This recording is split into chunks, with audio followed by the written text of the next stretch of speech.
Dua t'ju tregoj një histori që befasoi Departamentin Amerikan të Shtetit, diplomacinë amerikane dhe çdo që e dëgjoi në vitin 1924.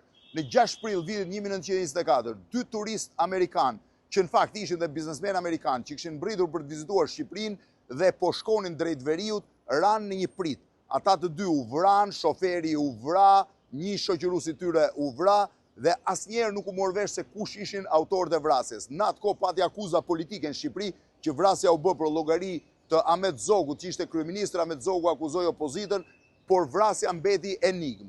Por çfarë ndodhi? Që prej datës 7 prill vitit 1924, Ulis Grant Smith, ambasadori i Shtetit Bashkuar në Tiranë, që e kishte selin në këtë godinë që njihet si Sarajet, por që është shtëpia Dembejt Toptanit, vuri re që përpara derës së ambasadës, së legacionit atëhershëm, ishte vendosur një radhë gjatë njerëzish.